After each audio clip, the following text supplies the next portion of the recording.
Are you thinking about getting your real estate license in the state of Minnesota? Well, if you are, this video is for you. In this video, I'm going to take you through a complete step-by-step guide so you know all the steps you need to take in order to get licensed. My name's Chris. I've been a full-time real estate agent for the past 10 years, and I'm also a real estate coach that has helped hundreds of people get started with their real estate license. Before we dive into the video, make sure to grab our real estate license starter kit down in the description below. It's completely free to download, and everything in this video plus more is inside that guide. So make sure to check it out. Also, down in the description below, you're gonna find another link to my favorite real estate school. The reason I love this school is because they have a pass or don't pay guarantee.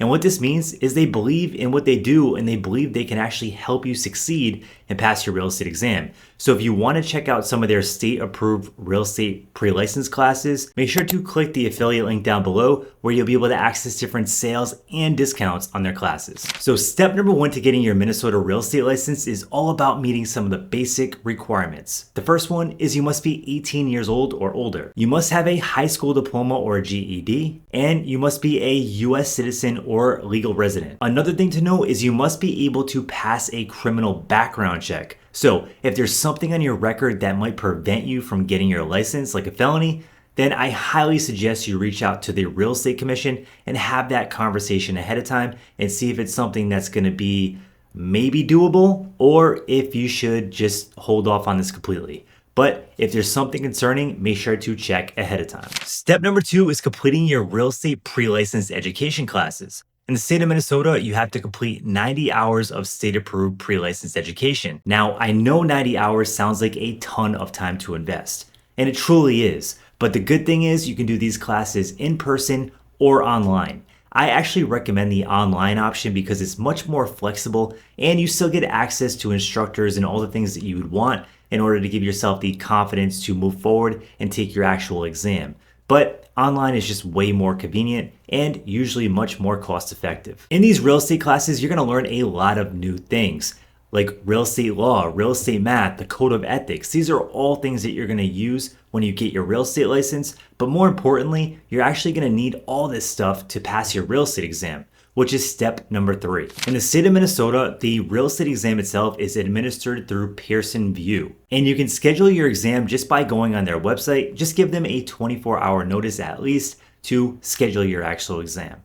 Now, when you go to the testing center on test day, you're gonna wanna bring a couple basic things. The first thing is a basic non-scientific calculator for the math portion of the exam.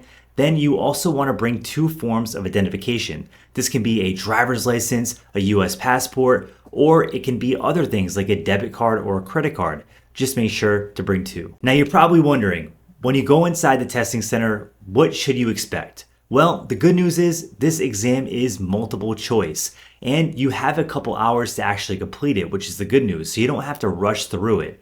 But with that being said, I want you to be super cautious when you're answering these questions and try to read them multiple times because they are multiple choice, but they are worded in a tricky way because they want to make sure that you actually understand the content. So make sure you read each question multiple times before you finally submit your answer. Another important thing to note is you have about 120 test questions that are multiple choice, and it's broken into two separate exams. You have a national portion of the exam and a state-specific portion of the exam. So if you pass one and fail the other, you just have to come back and retake the one that you failed. Now, once you complete the exam, the good thing is you're gonna find out if you passed or failed right away. A passing score for these exams is 75% or higher. And if you failed the exam, don't beat yourself up too much. It doesn't mean you're gonna be a bad real estate agent. In fact, you might be a great real estate agent. I know so many top agents that failed the exam multiple times before they ever passed,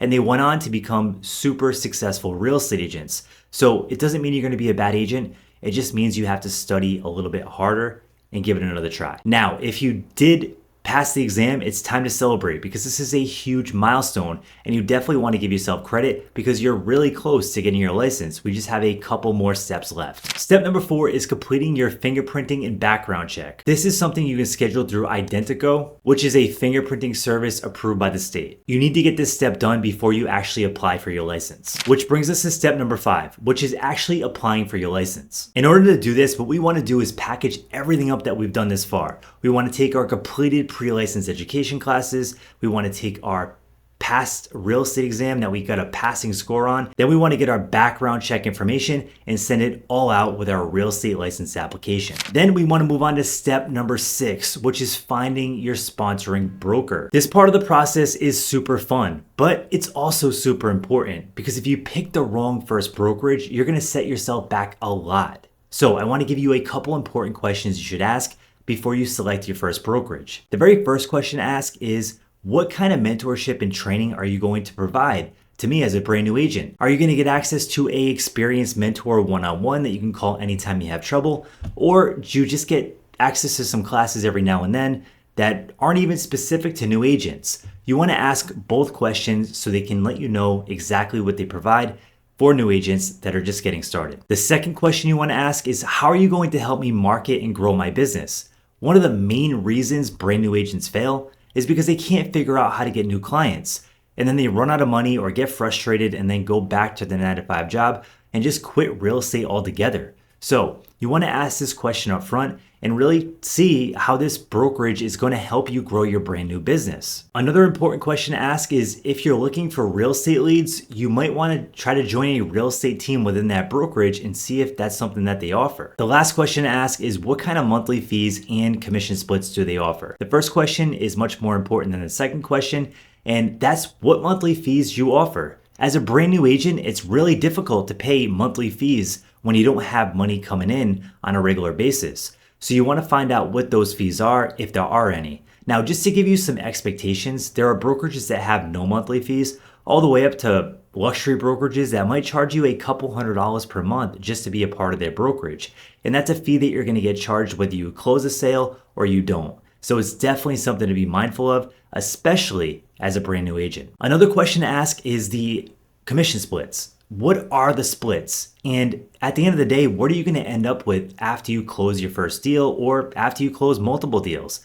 And this is an important question, but I wouldn't make it the sole focus, because I would much rather see you go to a brokerage that gives you high support, high mentorship, and helps you succeed than a brokerage that does nothing for you and just gives you a high split. Because if you fail and you never make any sales, you're going to get 100% of nothing. And that's what we want to avoid. Okay, so now that you have all the steps that you need to get licensed, I want to answer some of the most common questions I get. The first one is, how much does it cost on average to get your real estate license in the state of Minnesota? Well, on average, you're looking at anywhere between $800 and $1,200, depending on the classes you pick, the brokerage you decide to go with, and any exam prep tools that you might decide to purchase to help you pass the exam. Another question that I get is, how long does it actually take to complete the exam? Well, on average, you're looking anywhere between 8 to 12 weeks. Now, Minnesota does have some higher requirements with 90 hours, so it might take you a little bit longer. It really depends on how fast you work and how motivated you are. But I would give yourself at least 8 to 12 weeks to get this done. The third question I get a lot is, how hard is the real estate exam? And to be honest, the exam can be difficult. It's true, a lot of people fail the exam the first time, but there are ways to give yourself better odds of passing. And something I recommend doing is getting a real estate exam prep tool, because I myself found the textbook super boring. I couldn't just sit there and read through a textbook and really learn the information I needed. So I went with a real estate exam prep tool, and it helped me pass the exam. So I highly suggest you check those out. They put you through exam-like simulations, and it gives you much better odds of passing, and it will help build that confidence you need to walk into the testing center on test day and actually pass the exam. So I highly suggest you check out CompuCram. That is a prep tool that you can use to study for the exam. There's an affiliate link down below in the description for that as well if you want to check it out. And the last question I get a lot is, can I start this career part-time? And the answer is absolutely yes. I know so many agents that are licensed that do it part-time, that also have a full-time job or other obligations. And there are also agents that start part-time and then they eventually become full-time when they just love the business. They build up to a certain level where they just are doing so well with real estate that that's what they decide to do. But the best part about real estate is it's totally flexible. You can build the kind of business you want to build on your time. And that's what I love about it, because you can build a really successful business that you make a lot of money with, or you can do it part-time just to start and see if it's something that you like. So tell me what questions that you have that I didn't answer. Drop them in the comment section below and I'll get back to you ASAP. Also, if you like this kind of content all about getting licensed and starting your new career, make sure to smash the like button and subscribe. I have more videos coming your way. Thanks again and have a great day.